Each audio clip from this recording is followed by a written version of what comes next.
مولائے کائنات علی المرتضیٰ سے روایت ہے، اور وہ مشکات شریف میں ہے۔ کہاں پر ہے؟ مشکات شریف میں درج ہے۔ حضرت علی المرتضیٰ رضی اللہ تعالیٰ عنہ فرماتے ہیں، یہودیوں کے ایک بہت بڑے عالم نے حضور صلی اللہ علیہ وسلم کو چند دینار، تھوڑے ہی دینار آقا علیہ الصلوۃ والسلام کو قرض دیا تھا۔ جب وہ واپس لینے آیا تو بڑا سختی کے ساتھ، بدتمیزی کے ساتھ کلام کرنے لگا۔ یہودیوں کا عالم چند دینار دیا تھا قرض کے طور پر، اور بدتمیزی کرنے لگا، حضور کے ساتھ بد کلامی کرنے لگا۔ پھر اس کے بعد اس نے کہا، اے محمد صلی اللہ علیہ وسلم، جب تک آپ میرا مال واپس نہیں کریں گے میں آپ سے جدا نہیں ہوں گا، یعنی کہ میں آپ کو یہاں سے جانے نہیں دوں گا۔ اللہ اکبر، اللہ اکبر، کتنی بدتمیزی ہے دیکھیے آپ۔ جب تک آپ میرا مال نہیں دیں گے میں آپ کو یہاں سے جانے نہیں دوں گا، آپ کو مجھ سے جدا ہونے نہیں دوں گا۔ تو ہوا کیا؟ حضور نبی کریم صلی اللہ علیہ وسلم نے فرمایا، ٹھیک ہے میں تیرے ساتھ بیٹھ جاتا ہوں۔ آقا علیہ السلام نے فرمایا، ٹھیک ہے، اگر اس سے تجھے تسلی ہوتی ہے تو میں تیرے ساتھ بیٹھ جاتا ہوں۔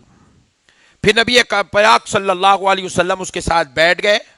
آپ نے ظہر کی نماز بھی پڑھی، عصر کی نماز بھی پڑھی، مغرب بھی پڑھی، عشاء بھی پڑھی۔ آپ کو چھوڑ رہا نہیں وہ، آپ اس کے ساتھ ہی تھے۔ چاروں نماز ہو گئی۔ پھر اس کے بعد پوری رات حضور کے ساتھ بیٹھا رہا، حضور کو چھوڑا نہیں۔ تو نبی پاک صلی اللہ علیہ وسلم نے ساری رات اس کے ساتھ گزاری، یہاں تک کہ صبح کی نماز پڑھی۔ پھر آقا علیہ الصلوۃ والسلام کا یہ عمل، حضور کے ساتھ اس طریقے کی بدتمیزی دیکھ کر صحابہ کو بڑی تکلیف ہوئی، یہاں تک کہ نبی پاک صلی اللہ علیہ وسلم کے صحابہ اس کو گھور گھور کے دیکھنے لگے، کیونکہ حضور کے ساتھ بیٹھا ہوا ہے، اب کچھ بول بھی نہیں سکتے، کچھ بول بھی نہیں سکتے، تو کیا کرے، کم سے کم گھور کے تو دیکھیں اس کو۔ صحابہ گھور کے دیکھنے لگے ایسے، اللہ اکبر کبیرہ، گھور کے دیکھنے لگے صحابہ، اور آپ نے آپ میں صحابہ ملال کرنے لگے، افسوس کا اظہار کرنے لگے کہ یہ سرکار کے ساتھ اتنی بدتمیزی کر رہا ہے، اور صحابہ جانتے ہیں اس کو اگر کچھ کہیں گے تو حضور ناراض ہو جائیں گے۔ اللہ اکبر، اس لیے صحابہ کرام اپنے آپ میں تڑپ رہے ہیں۔ پھر اس کے بعد حضور صلی اللہ علیہ وسلم نے صحابہ کی بے چینی کو سمجھ لیا۔ حضور نے دیکھ لیا اب صحابہ کی صبر اوور ہو رہا ہے، اب یہ کیفیت برداشت کے باہر ہو رہی، کل ظہر سے بیٹھے ہوئے ہیں، کیفیت برداشت کے باہر ہو رہی ہے، اور یہودی کو اشارے اشارے سے صحابہ ڈانٹ رہے ہیں۔ حضور نے دیکھ لیا تو صحابہ نے عرض کیا، یا رسول اللہ صلی اللہ علیہ وسلم، اس بدبخت نے آپ کو روک کر رکھا ہے صرف چند دیناروں کے بدلے میں۔ حضور پاک علیہ الصلوۃ والسلام نے مسکرا کر فرمایا، صحابیو،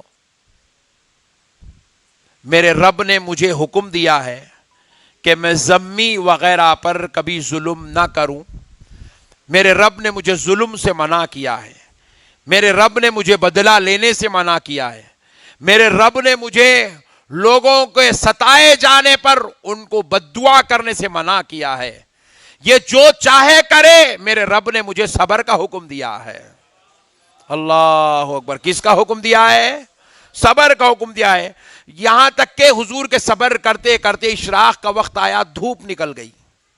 آقا علیہ الصلوۃ والسلام کے اس صبر کی کیفیت کو دیکھا تو اس نے سمجھ گیا، خدا کی قسم میں اگر ان کو 10 دن بھی پکڑ کر بٹھا دوں گا تو یہ کبھی مجھ پہ ظلم کرنے والے، میرے اس ظلم کا کوئی یہ بدلہ لینے والے نہیں ہیں، یہ صبر کرنے والے ہیں۔